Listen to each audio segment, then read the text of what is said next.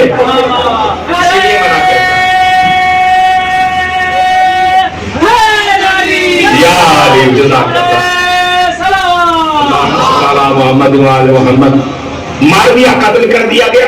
زیادہ وقت نہیں گزرا، بھی پہلا زمانہ پہلا دور ہے. پہلے دور کی بات ہے.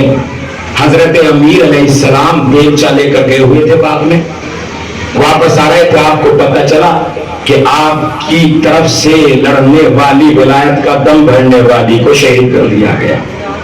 حضرت امیر نے کہا گھبراتے کیوں؟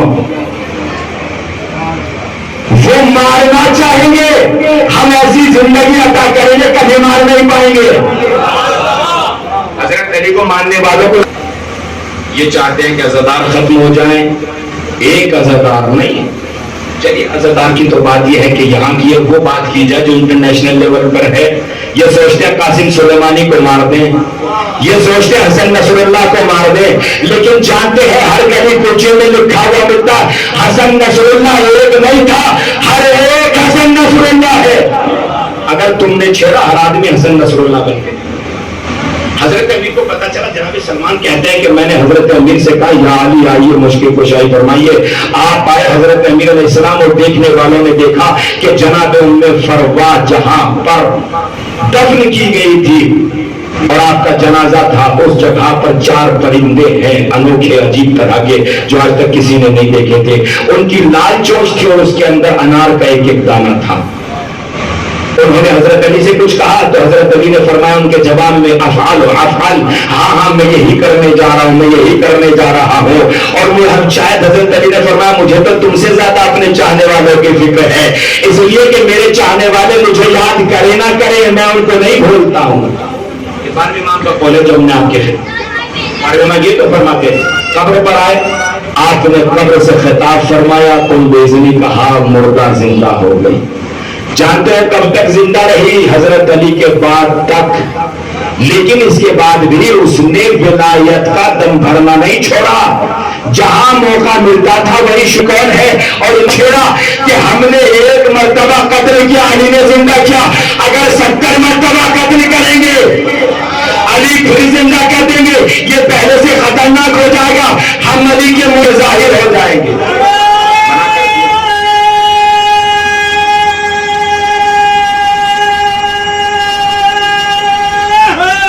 یا علی جزاک اللہ۔ اب جناب سلمان کہتے ہیں کہ یہ بات شدہ خلیفہ کے پاس بات پہنچی تو وہ کہنے لگا کہ تعجب کی بات ہے، علی نے زندہ کر دیا، ہم سے یہ قربانی کو قبول فرما۔ یہ جناب زینب کبریٰ سلام اللہ کتنے بڑے بڑے کام انجام دے رہی ہے۔ عزاداروں 11 محرم الحرام میں یہ قافلہ رخصت ہو رہا ہے، کہاں سے؟ کربلا سے۔ منظر بڑا عجیب ہے، ایک منظر بتلاؤں آپ کو۔ جب جناب امیر حمزہ صلوات اللہ علیہ کی شہادت ہوئی، رسالت مآب سلام اللہ علیہ کو پتہ چلا آپ کی بہن آ رہی ہے، آپ کی پھوپھی آ رہی ہے، تو فوراً آپ نے جناب حمزہ کے اوپر چادر ڈال دی۔ جناب امیر حمزہ کے اوپر سر کی طرف سے چادر ڈالی، لیکن پاؤں کی طرف سے پاؤں کھل گئے تھے۔ رسالت مآب نے اہتمام یہ کیا، چونکہ جناب امیر حمزہ بڑے قداور تھے، بڑے بلند قامت کے تھے، ان کے پیروں پر گھاس ڈال دی۔ اس لیے کہ جو حالت بھائی کی ہے وہ بہن نہ دیکھ سکے۔ ہائے کربلا میں وہ منظر عجیب ہوا کہ جو کسی بہن کو اللہ دوبارہ نہ دکھلائے۔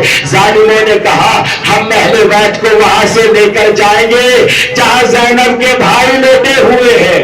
جزاکم ربکم خیر جزا۔ عزاداروں اسیران کا یہ قافلہ چلنا چاہتا ہے، جانتے کہاں سے لے کر جا رہے ہیں؟ جہاں حسین بے سر کے پڑے ہوئے ہیں، بغیر کفن کے پڑے ہوئے۔